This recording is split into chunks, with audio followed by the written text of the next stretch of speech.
اعوذ باللہ من الشیطان الرجیم بسم اللہ الرحمن الرحیم نحمدہ و نصلی علی رسول الکریم انشاءاللہ ماشاءاللہ سبحان اللہ۔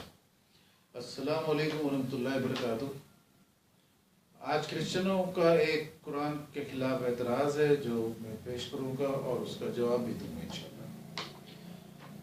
اعتراض یہ ہے، عیسائیوں کا کہنا ہے کہ سورہ مریم کی 19 نمبر سورہ ہے، 28 نمبر آیت میں ہے کہ جب مریم رضی اللہ عنہ عیسیٰ علیہ السلام بچے کو اپنے گود میں لے کے آتی ہیں، اپنے قوم کے پاس پیش کرتی ہیں، تو قوم کے لوگ بولتے ہیں کہ ان کو تو پتہ تھا کہ مریم رضی اللہ عنہ کا شادی نہیں ہوا تو بچہ کہاں سے آ گیا۔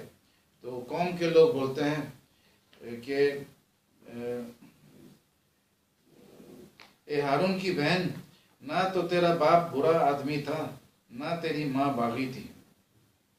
تو اب کرسچنوں کا اعتراض یہ ہے کہ ہارون کی بہن جو بولا گیا یہ غلط ہے، کیونکہ بائبل میں قدیم عہد نامہ جو ہے، پرانا عہد نامہ، اس میں لکھا ہے کہ بی بی مریم موسیٰ علیہ السلام اور ہارون علیہ السلام کی بہن تھی، جب اور نئے عہد نامہ میں مریم رضی اللہ عنہ کا ذکر ہے جو عیسیٰ علیہ السلام کی ماں تھی، اور قرآن میں ادھر میں مریم رضی اللہ عنہ کو قوم کے لوگ بول رہے ہیں کہ یہ برا کام کیا، نہ تمہارا باپ برا آدمی تھا نہ تیری ماں باغی تھی۔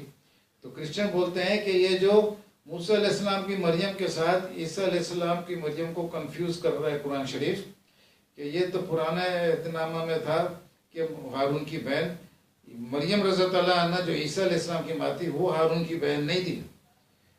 تو یہ بڑا مذہب کا آبجیکشن ہے، لیکن یہ بالکل ہی غلط آبجیکشن ہے جو ابھی وضاحت کے ساتھ آپ کے سامنے پیش کروں گا۔ سب سے پہلا بات تو یہ ہے کہ یہاں پر ہی اللہ تعالیٰ یہ اپنے طرف سے نہیں بول رہے کہ یہ ہارون کی بہن تھی، یہ قوم کے لوگ بولے۔ اور قوم کے لوگ کیوں بولے؟ قوم کے لوگ اس لیے بولے کہ جب موسیٰ علیہ السلام سے مریم رضی اللہ عنہ سب سے بڑی تھی، ہارون علیہ السلام سے یہ 4 سال بڑی تھی اور موسیٰ علیہ السلام سے 7 سال بڑی تھی۔ تو ایک تو یہ ہے کہ پہلے سے ہارون علیہ السلام ساتھ رہتے تھے مریم رضی اللہ عنہ کے ساتھ اور خاندان پہ ماں وغیرہ کے ساتھ، اور لیکن جب موسیٰ علیہ السلام پیدا ہوئے تو صرف 3 ماہ کے تھے، تو ان کو دریائے نیل میں ڈالا گیا اور دریا نیل سے وہ فرعون کے محل تک پہنچ گئے اور ادھر میں پلے اور بڑے ہوئے، سب کچھ وہاں ہوا۔ تو مریم رضی اللہ عنہ سے اب لنک نہیں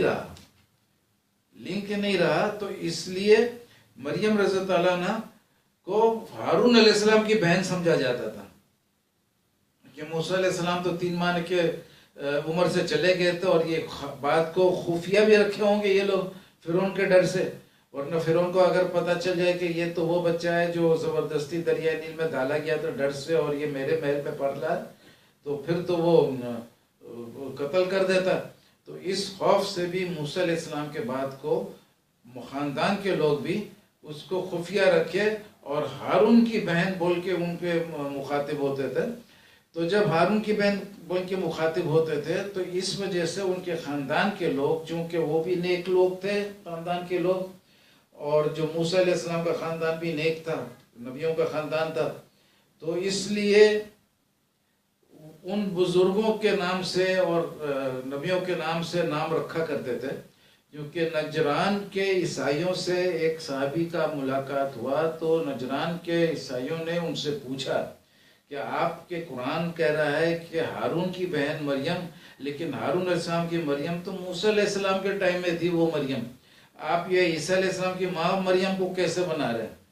تو یہ جب محمد صلی اللہ علیہ وسلم کے پاس واپس آئے، جواب نہیں دے سکے تھے، لیکن جب واپس آئے محمد صلی اللہ علیہ وسلم سے ذکر کیا تو محمد صلی اللہ علیہ وسلم نے کہا کہ بنی اسرائیل اپنے انبیاء لوگ کے اور بزرگوں کے نام سے اپنے بچوں کا نام رکھا کرتے تھے، تو اس لیے وہ اس نسبت سے بولا۔ اور پھر یہاں پر ہی اللہ نے نہیں کہا، اللہ نے نہیں کہا، یہ مریم رضی اللہ عنہا کے قوم کے لوگوں نے کہا، یہ ان کا فرمان تھا، جیسا ذوالقرنین کے بارے میں آتا ہے قرآن میں کہ ذوالقرنین نے دیکھا سورج کو ایک اسپرنگ میں ڈوبتے ہوئے، تو دلدل میں ایسا کچھ ہے ڈوبتے ہوئے. یہ اللہ کا فرمان نہیں، اللہ نے فرمایا کہ ذوالقرنین کو ایسا نظر آیا. اللہ کا فرمان سورج کے بارے میں تو بہت بڑا ہے کہ وَالشَّمْسُ تَجْرِي لِمُسْتَقَرٍّ لَهَا ذَلِكَ تَقْدِيرُ الْعَزِيزِ الْعَلِيمِ، کہ یہ ایک ٹھکانے کی طرف جا رہا ہے 12 میل پر سیکنڈ کے حساب سے، اور لگاتار 24 گھنٹہ ہر سیکنڈ جا رہا ہے، اور یہ سولر اپیکس میں جا کے ٹھہرے گا. اور موریس بوکیل نے اس آیت کو پڑھ کر اپنا ایمان لے آیا. تو اللہ تعالیٰ ذوالقرنین کا جو فرمان ہے بارے میں بات ہے، اس نے دیکھا. تو یہ اللہ تعالیٰ نہیں بولے کہ ایسے ہی ہوتا ہے، اس کو نظر آیا. He saw it sitting in a mighty spring. تو یہ اس کے طرف سے اللہ تعالیٰ بول رہے ہیں کہ یہ ایسا ایسا محسوس کیا، ایسا دیکھا. اسی طریقے سے ادھر میں جو اللہ تعالیٰ کے قرآن میں لکھا ہوا ہے، تو وہ قوم کے لوگوں نے کہا، تو قوم کے لوگوں نے کا جو دستور تھا، جیسا ان کا اسٹائل تھا بات کرنے کا، وہ کہا اس کی صداقت، یہ اللہ کی صداقت کے لیے آپ اس کو استعمال نہیں کر سکتے. اور پھر دوسرا پوائنٹ یہ آتا ہے کہ حدیث بھی آ گیا کہ 3 ماہ کے جب موسیٰ علیہ السلام تھے تب سے وہ فرعون کے محل میں پل رہے تھے، تو اس لیے ان کی بہن بولنے کا اتنا تصور نہیں تھا. اور پھر قرآن میں بڑا کلیئر لکھا ہے کہ تورات جو ہے وہ فرعون کے ڈوبنے کے بعد نازل ہوا. زبور داؤد علیہ السلام پہ، انجیل عیسیٰ علیہ السلام پہ. اور یہاں بھی لکھا ہے کہ کوئی کھانا حرام نہیں کیا تھا اسرائیل پہ بنسبت اس کے جو اسرائیل نے خود اپنے اوپر حرام کر دیا تھا قبل اس کے کہ تورات نازل. یعنی ٹائمنگ کا بہت اللہ کو پتہ ہے.